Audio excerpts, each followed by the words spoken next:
কলিযুগের কি এমন তিনটি চরম সত্য কথা যা মৃত্যুর সময় রাবণ বলে গেছেন? মৃত্যুর সময় রাবণ বলে গেছিলেন তিনটি কঠিন চিরন্তন সত্য কথা যা আজও প্রতিটি মানুষের জীবনের পথ চলা শেখায় এবং সঠিক পথ দেখায়।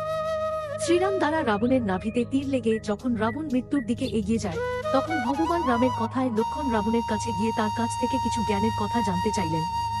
তখন রাবণ এই তিনটি কঠিন সত্য কথা বললেন। নাম্বার 1, রাবণ বললেন যে জীবনের যদি কোন শুভ কাজ থাকে তাহলে সেটি শীঘ্রই করে ফেলা উচিত, তা না হলে সারা জীবন পস্তাতে হয়।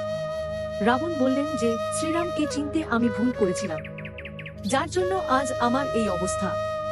নাম্বার 2, কখনো শত্রুকে নিজের থেকে ছোট ও দুর্বল ভাবা উচিত নয়, এটা হলো অহংকারের লক্ষণ। রাবণ বললেন যে আমি বানর সেনাকে ছোট ও দুর্বল ভেবেছিলাম, আর এটাই ছিল আমার জীবনের সবচাইতে বড় ভুল। নাম্বার 3, কখনো নিজের জীবনের রহস্য কাউকে বলা উচিত নয়, যতই বিশ্বাসী ব্যক্তি হোক না কেন। রাবণ বললেন যে আমি আমার জীবনের রহস্য বিভীষণকে বলেছিলাম, এই জন্য আমি আজ মৃত্যু শয্যায় শুয়ে আছি। যদি শ্রীরামকে ভগবান মনে করেন তাহলে কমেন্টে অবশ্যই জয় শ্রীরাম লিখে যাবেন। ধন্যবাদ।